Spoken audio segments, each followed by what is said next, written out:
Well, hello and welcome to this video where I'm starting to share the real and raw behind the scenes journey of building my brand new art business from scratch.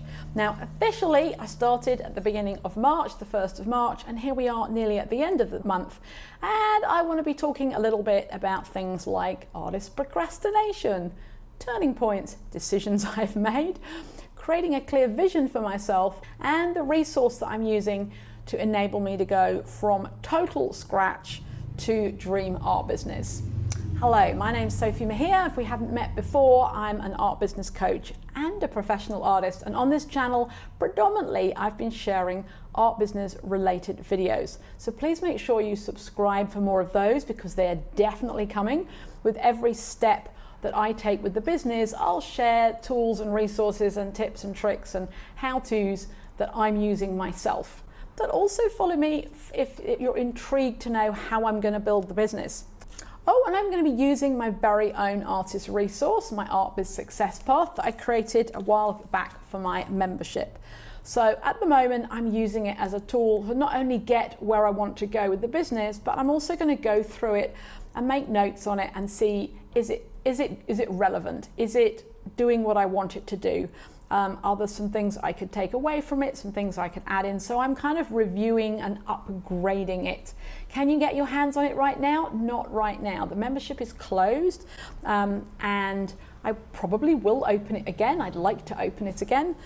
For the moment, this is a big part of it. So if you're interested in the membership, just hang tight, make sure you're subscribed and follow everything I'm doing because I'm going to be sharing what's in here and you can get that week by week anyway. So talking of, let's get started.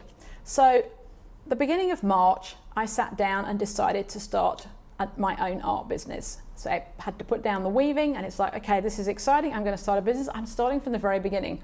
Apart from obviously I'm professionally set up. I have a studio, I have art materials. So you might say to me, Sophie, we're not starting from the very beginning. But as far as business and income coming in, we definitely are. So using this path, we have a stage 0, which is kind of pre-business, which is all about vision, having a clear vision for the business. Why is this important? Well, if we don't create a clear vision of where we're going, then we're probably just going to puddle along and quickly we can become overwhelmed, distracted. I know I can. Is there anyone else here who loves to watch YouTube and go, well, that looks a really good idea. I'm going to do that with my art business. I'm going to follow that strategy. I'm going to do these things. And in the end, you can end up just going round and round in circles and not anywhere.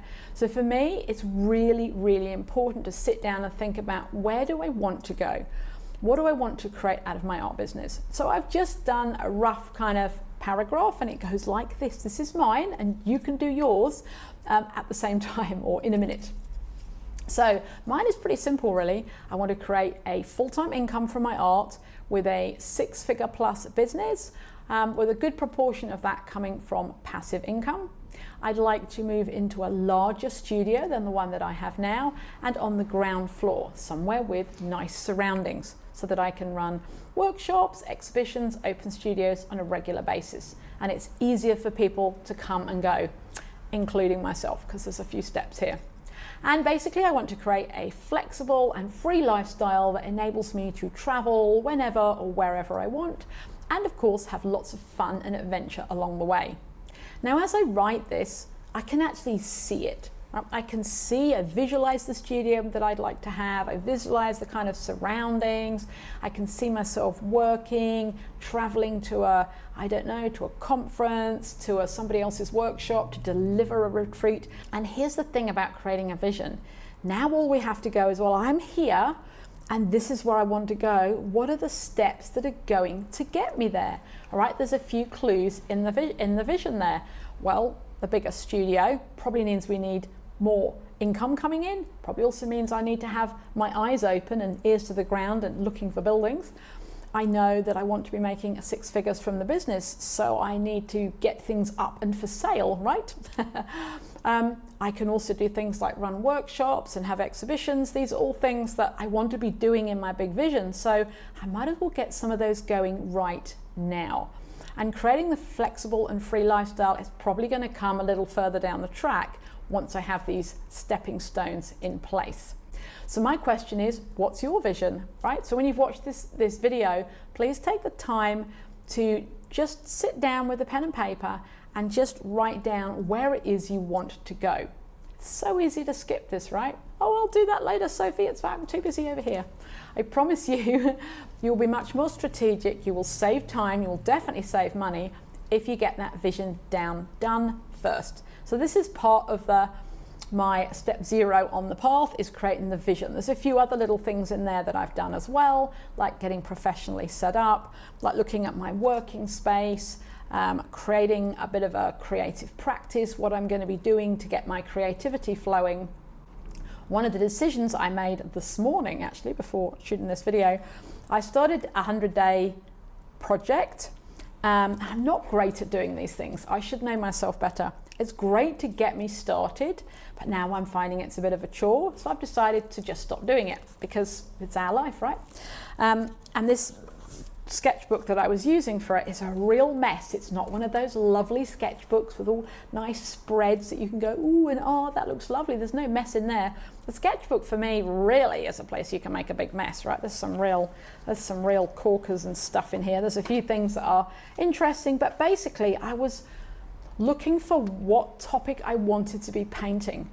So I have a career where obviously I used to paint sea themed, oh, I can't hold it with that hand, Sophie, where I painted sea, boat, harbour themed paintings from the UK. They were very kind of UK colours, they were very quirky shapes, and I did that for years. And I've really struggled finding who I am now as an artist, having moved here. And the first thing I thought was, oh wow, I'll find inspiration from the landscape, right? There is one in here I do really like. And I did a big painting, and I did really like that as a sketch. And I did a big painting of it, and it's like, well, that's a nice painting, but it's not what I want to do. It's not me. It's not as much as I can be. It's not where I want to go. It was almost a cathartic thing, I think. So I started to play with these things, and then I started to realize, I love taking photos of the surrounding. I love looking at the surroundings. I love traveling to the surroundings, but I don't want to paint them. So in the stage 1 now of the Art Biz Success path, because really stage 0 is like I've pretty much done all those things. It's now about actually creating your offerings. It's creation stage. What are you going to be making? So, you know, bit by bit by bit, I realized I started playing with paint and a palette knife, which is what I used to use all the time. And suddenly some flowers and pots started to come out, and I had a memory from my sort of early art days, if you like, where I was doing still lives, and I used to teach still lives, and I used to do still lives. I never did them professionally, but I really enjoyed.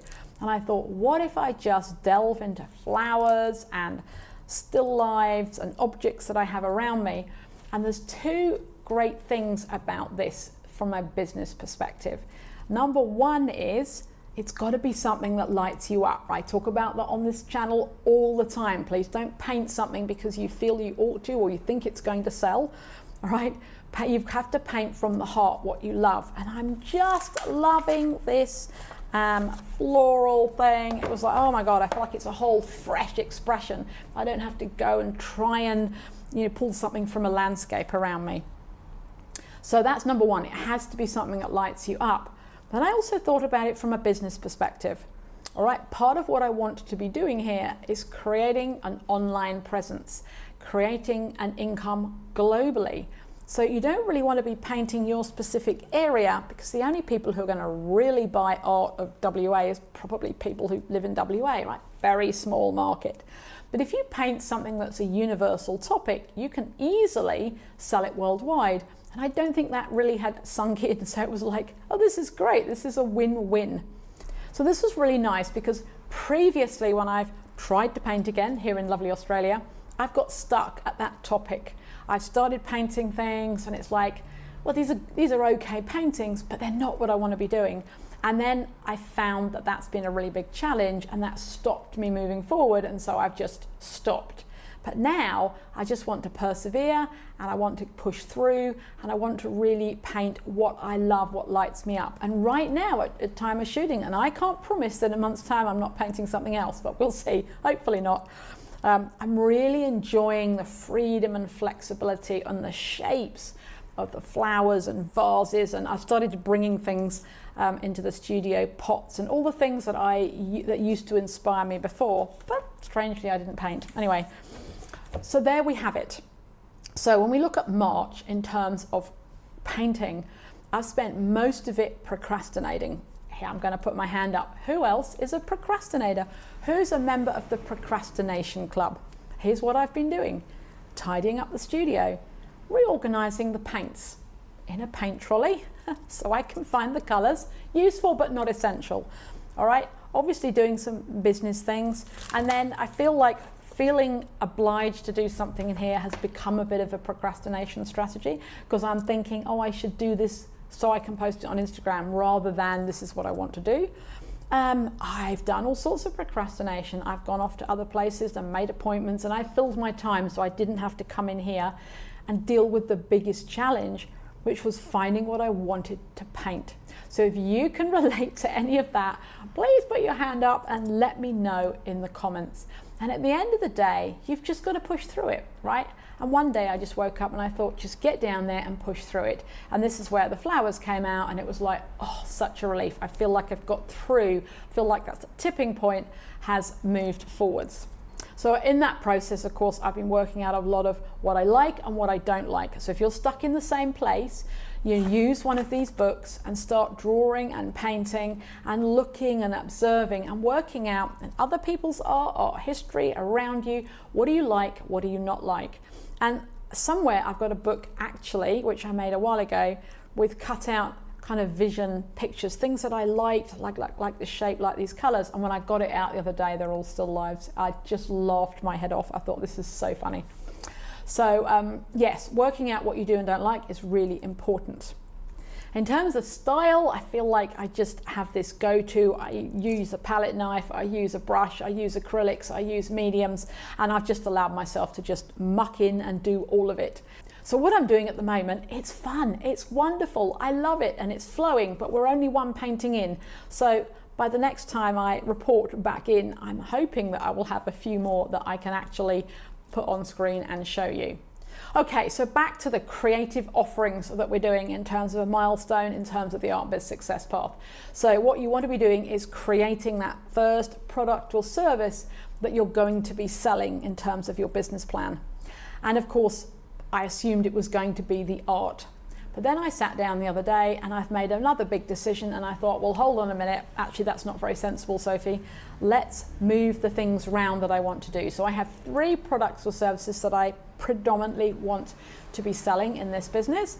So number 1, I've decided now, instead of original art, is going to be workshops and classes, and I'll explain why in a minute. Number 2 will be original art, and number 3 will be prints and products. So why have I moved this around? Workshops and classes can provide a stable income.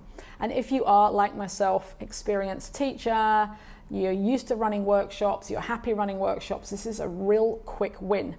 Now, if you're watching this and you're like, I'd love stable income, Sophie, but I've never taught in my life, then you need to find out if it's something that you're going to be good at or something that you feel you can do. So it doesn't work for everybody, but for me, it's perfect. I love workshops. I love the vibe. I love doing it. I love watching people, open up and discover what they can do. So I don't know why I didn't think of it before, but there's the next decision. So it's stable income. Number 2 will be the original art, and that is what we call active income, i.e. you don't necessarily know how much you're going to sell in 1 month.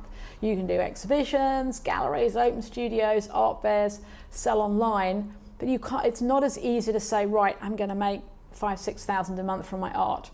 It's more going to be, sometimes you'll make a large amount, sometimes you might have a month where you don't sell any. Whereas workshops and classes, it's a lot easier to kind of work out, okay, well, I've got this number on, I'm doing this amount of marketing, they're filling. So this is going to provide me with this amount. I need to run this number of workshops with this number of people in. So at the moment, I'm working on 3 core art workshops. I'm not quite ready to disclose what they are yet, but that's why you need to subscribe, because I will be next time have them down pat and I'll have worked out exactly how they're going to look. Workshops and classes, stable income, original art, active income, and then the third piece I will put in the future will be prints and products, and that's the passive income. And if you remember back to my vision, Well, I want to run workshops and classes, so why not start now? I want to have a space where I can sell my art. That's going to happen.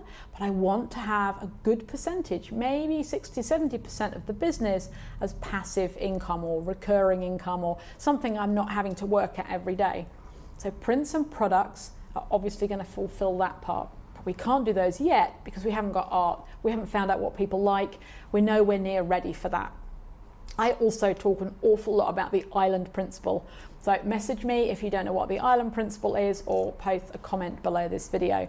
But basically it's about starting with one thing and getting that up and running. So that's really why I'm focusing on getting the workshops and classes up from an income perspective. So that's going to be happening first, and in the background I'm painting, and then working out how I'm selling those will come a little bit later down the track. One of the other things I will be doing at this moment that's going to be happening any minute now is building my business plan. So I have some of it fleshed out. Next time on the next video, I'm going to share how my business plan is looking. And if you would like help with your business plan, then the previous video, which is more like an online training because it's over the 30-minute mark, it's a whopper, but it walks you through step by step, planning out with real numbers and real example an art business plan. It's a little bit different to this. It's not too different, but it's something you can definitely watch and follow along with. And don't forget, I've got a free checklist you can grab with that. I've got a course, Build Your Artist Business Plan. All the links will be below this video. So that's basically it. The month of March, what have I actually achieved? Well, I've made breakthroughs with my own art. I've made a decision to stop doing the challenge so that I can focus more time on here. I've fleshed out 3 workshops, and by next week, I plan by the end of next week, I'd like to have those live and ready for people to book onto. But I've spent probably 80% of the month procrastinating. So it's always interesting, isn't it? So yeah, procrastinators, join here, sign below in the comments. Let me know what you do when you're procrastinating, and I'll see you next week for a bit more of a probably the business planning video. I haven't got it all mapped out. We'll just see how it goes. If next week is something totally different, I might share the workshops next week, but it'll be one of the two. Anyway, thank you so much for watching. Check out the previous videos. Make sure that to get any resources you need in terms of business planning yourself, and I'll see you on the next studio update. All right, take care. Bye-bye.